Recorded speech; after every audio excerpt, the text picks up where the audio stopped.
Shalom, jemaat Tuhan yang terkasih dalam Yesus Kristus.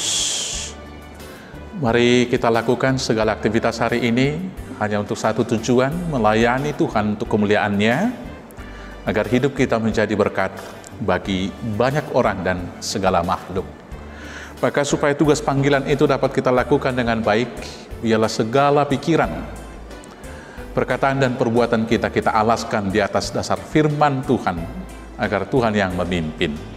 Untuk itu, mari kita bersatu dalam doa. Bapa Surgawi yang kami sembah dalam Yesus, terima kasih untuk nafas hidup hari ini. Terima kasih juga untuk waktu yang Tuhan beri kepada kami hari ini, beraktivitas memuliakan Tuhan dalam segala aktivitas hidup kami. Maka biarlah pikiran, perkataan, dan perbuatan kami dialaskan di atas dasar firman Tuhan, agar apa yang kami pikirkan, apa yang kami perkatakan dan kami perbuat, hanya untuk kemuliaan Tuhan dan berkat bagi banyak orang. Maka pimpin kami dengan firman-Mu. Untuk itu berfirmanlah, di dalam nama Yesus Kristus Tuhan kami. Amin. Maka dengarkanlah firman Tuhan, yang menuntun membimbing kita hari ini melakukan tugas panggilan kita, yaitu dari surat Rasul Paulus kepada jemaat di Galatia, pasal 5, ayat 25, demikianlah firman Tuhan. Jikalau kita hidup oleh roh, baiklah hidup kita juga dipimpin oleh roh. Saya baca sekali lagi. Jikalau kita hidup oleh roh, baiklah hidup kita juga dipimpin oleh roh. Demikianlah firman Tuhan. Bapak, Ibu, saudara-saudara yang terkasih dalam Yesus Kristus, masing-masing manusia dianugerahi Tuhan dengan keinginan. Dan karena keinginan itulah hidup ini menjadi bergairah. Hidup ini menjadi indah. Hidup ini kemudian bisa menjadi semarak. Tetapi bila keinginan melebihi apa yang kita butuhkan, akan menimbulkan masalah dan dosa. Hal itu dapat kita urai dan kita baca di dalam hukum Taurat yang ke-10. Di sana hukum Taurat Tuhan mengatakan, jangan mengingini rumah sesamamu, jangan mengingini harta sesamamu, dombanya, jangan mengingini istrinya.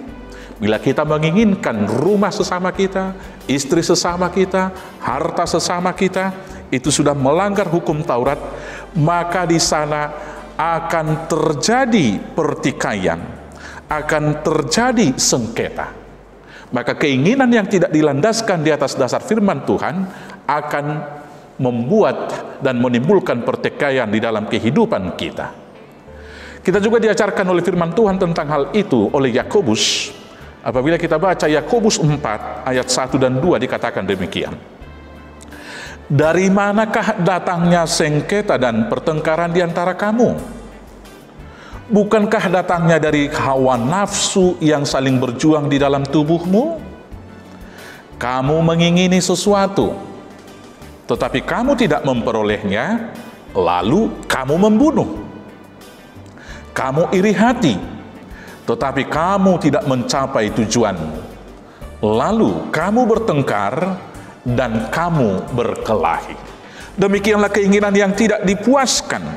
Hidup yang demikian adalah hidup yang dipimpin oleh keinginan daging. Pusatnya adalah ego, adalah aku kita, dan sifatnya adalah mengorbankan. Karena keinginan itu senantiasa ingin mengeksploitasi yang lain, mengeksploitasi orang lain untuk mendapatkan lebih daripada apa yang kita butuhkan. Maka akibatnya tadi seperti yang saya bacakan di dalam kitab suci yang telah kita baca, Yakobus 4 ayat 1 dan 2, ketika keinginan tidak tercapai, terjadi sengketa. Terbalik dengan itu adalah hidup yang dipimpin oleh Roh Kudus. Hidup yang dipimpin oleh Roh Kudus akan mengantar kita kepada perdamaian, cinta kasih, sukacita. Apabila nanti kita baca di atas di ayat 22, buah roh ialah kasih, sukacita, damai sejahtera, kesabaran, kemurahan, kebaikan, kesetiaan, kelemah lembutan, penguasaan diri. Dan untuk ini tidak ada hukum yang menentang keinginan atau buah-buah daripada roh tersebut. Pusatnya adalah Allah, teosentris. Sifatnya adalah berkorban, yaitu memberi, yang nyata di dalam kehidupan sehari-hari. Orang yang dipimpin oleh Roh Kudus, dia pasti selalu rendah hati. Dimanapun dia selalu merendahkan diri.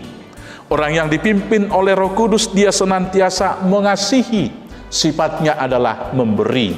Dan hidup dalam tuntunan firman Tuhan yang berkata, adalah lebih berbahagia memberi daripada menerima. Dan hidup yang dipimpin oleh Roh Kudus yang demikian, dimanapun dia akan berdamai dengan dirinya, berdamai dengan Allah. Dan tentu orang yang dipimpin oleh Roh Kudus menjadi pembawa damai sejahtera. Maka karena itu saudara-saudara yang terkasih, jikalau kita hidup oleh Roh, baiklah hidup kita juga dipimpin oleh Roh. Jangan dipimpin oleh keinginan. Roh Kudus yang membimbing. Tuhan Yesus memberkati. Amin. Kita bersatu di dalam doa. Terima kasih Bapa yang baik, karena cinta kasih Tuhan tidak pernah meninggalkan kami. Ketika Tuhan Yesus naik ke surga, segera 50 hari setelah itu, hari Pentakosta, Tuhan mengutus Roh Kudus, Roh penghibur, Roh pembimbing, yang menuntun kami di atas dasar kebenaran hakiki. Maka biarlah hidup kami dipimpin Roh Kudus, ya Tuhan, agar pikiran, perkataan, dan perbuatan kami senantiasa berpusat kepada Tuhan dan berdasar di atas landasan firman, sehingga dimanapun kami berada, kami tetap merendahkan diri, karena kami adalah debu. Kami tetap membawa damai sejahtera. Kami boleh mengasihi Tuhan dengan sesama. Maka berkati hidup kami pribadi, berkati semua jemaat-Mu di dalam aktivitas tugas tanggung jawab keseharian, agar pekerjaan dan usaha masing-masing dari jemaat dan kami juga menjadi tempat kami untuk beribadah dan tempat kami menerima berkat dari Tuhan. Berkati juga gereja-Mu ya Bapa, agar boleh senantiasa melayani. Dan dalam kabar sukacita, ketika pemerintah memperlonggar PSBB dan sudah ada tanda-tanda diizinkan beribadah bersama di gereja, biarlah Tuhan menyempurnakan kepulihan kesembuhan atas bangsa dan negara ini. Dan Bapak juga memberikan hikmat yang baik kepada pemerintah untuk mengaturkan segala hal di tengah-tengah bangsa dan negara kami, agar hidup bernegara boleh berjalan dengan baik. Terima kasih Bapak yang baik. Sekarang berangkatkan kami, pimpin tuntun kami hanya dengan pertolongan Roh Kudus. Inilah doa kami, dengar dan terima hanya di dalam satu nama, Yesus Kristus Tuhan Juru Selamat kami yang hidup. Anugerah Tuhan kita Yesus Kristus, kasih setia dari Allah Bapa, dan persekutuan dengan Roh Kudus, kiranya menyertai dan memberkati kamu sekalian sampai selamanya. Amin.